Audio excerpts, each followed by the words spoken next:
नमस्कार. मी Balaji Nikam, CEO DNSP healthy product private limited. आज आम्ही संभाजी घाडगे सर, जाखापूर, तालुका कवठे महांकाळ, जिल्हा सांगली यांच्या द्राक्षे बाग या बागेमध्ये आलेलो आहे. आणि घाडगे सर या भागातील द्राक्ष बागायतदार आहेत, प्रसिद्ध द्राक्ष बागायतदार आहेत.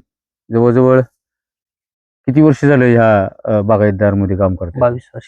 22 वर्ष झालं त्या द्राक्ष बागायतदार म्हणून त्यांनी ह्या भागामध्ये नाव कमवलेलं आहे.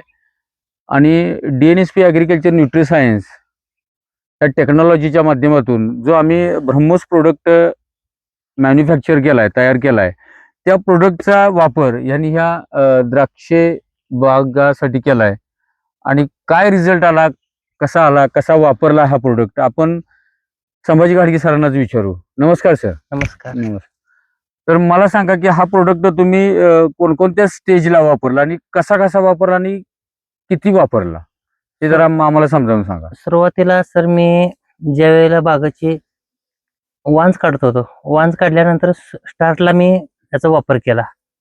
एकरी मी सुरुवातीला 1 लिटरच दिलं, 200 लिटर पाण्यातून. नंतर वाज काढल्यानंतर फ्लॉवरिंग स्टेपला एकदा दिलं, फ्लॉवरिंग स्टेजला. आणि 17व्या दिवशी परत एकदा दिलं. मी 3 वेळा फवारणी दिली.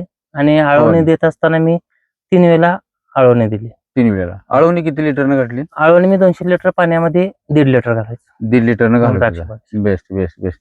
बरं, हे करत असताना तुम्हाला काय जाणवलं, म्हणजे रिझल्ट काय जाणवला? रिझल्ट म्हणजे असा झाला की अगोदर पण तुम्ही द्राक्षाची बाग केली आणि आताचा हा द्राक्षाची बाग उत्पादन, ह्याच्यामध्ये काय फरक जाणवला?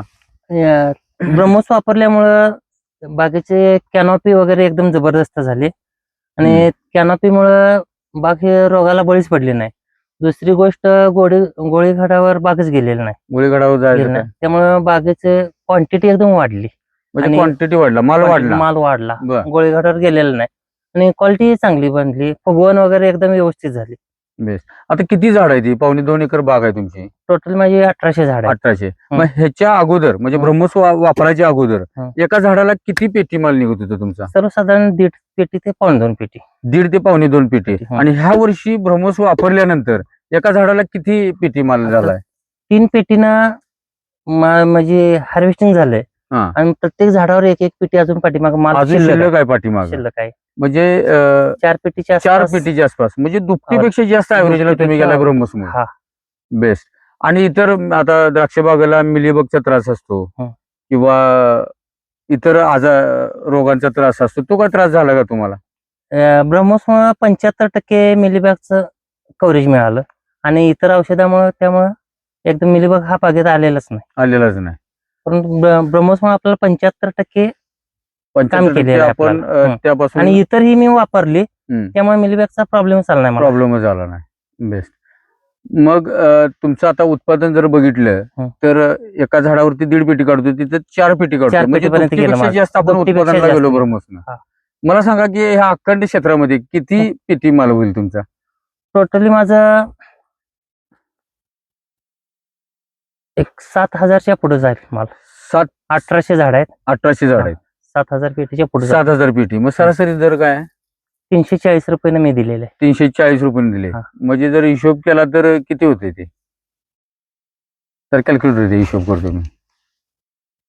म्हणजे 7,000 पेटी, बरोबर का?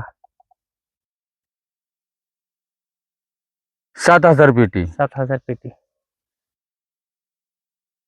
गुणले 340 रुपये तुम्ही दिले. 340. म्हणजे 23,80,000 रुपये उत्पन्न होईल साहेब. होऊ शकतं. मग झालेलं यावर्षी. झालंय यावर्षी. चालू आहे, बरोबर. आता व्यापाऱ्याला दिल्या पण मला वाटतं निम्म्यापेक्षा बाग तुम्ही झालेली आहे. आता हे राहिलेला माल तेवढा थोडा राहिलेला चालू आहे. मग मला सांगा, ब्रह्मोस वापरून तुम्ही समाधानी आहात का? एकदम खुश आहे, एकदम समाधानी. आणि महाराष्ट्रातील इतर द्राक्ष उत्पादक शेतकऱ्यांना तुम्ही काय सल्ला द्याल ब्रह्मोस बद्दल? प्रत्येकाने हे ब्रह्मोस वापरलंच पाहिजे. आणि ब्रह्मोसमुळे बागेची एकदम किपिंग क्वालिटी, शायनिंग वगैरे पूर्णपणे एकदम व्यवस्थित होत. द्राक्षाच्या चवीमध्ये काय? चवीमध्ये, गोडीमध्ये आणि वजनामध्ये पूर्णपणे फरक पडलेला आहे. Best best best. त्यामुळे दरवर्षीपेक्षा यावर्षी त्या क्वालिटीमुळे आणि शायनिंगमुळे दरही जास्त भेटला. दरही भेटला जास्त. हो. बेस्ट. तर मित्रांनो, खरोखर एक DNSPचा CEO म्हणून असं ज्यावेळी शेतकऱ्यांना भेटतोय आणि त्यांच्या चेहऱ्यावरती ज्यावेळी समाधान दिसतं, त्यावेळी खरोखर आपण ह्या कंपनीच्या माध्यमातून एक जलकल्याण करतोय, एक मजबूत महाराष्ट्रातील शेतकरी बनवतोय, ह्याचं एक एक समाधान अ, जरूर मला मिळतंय. आणि मला महाराष्ट्रातील इतर तमाम शेतकरी वर्गाला मला कळकळीची विनंती आहे, की मित्रांनो, शेती ही फायदेशीर आहे, परंतु शेती ही नियोजन पद्धतीने केली आहे आणि त्याला जर DNSPची साथ असेल, तर नक्कीच शेतकरी हा राजा आणि राजाच आहे आणि राजाच राहणार. ओके. धन्यवाद. नमस्कार. जय हिंद. जय DNSP.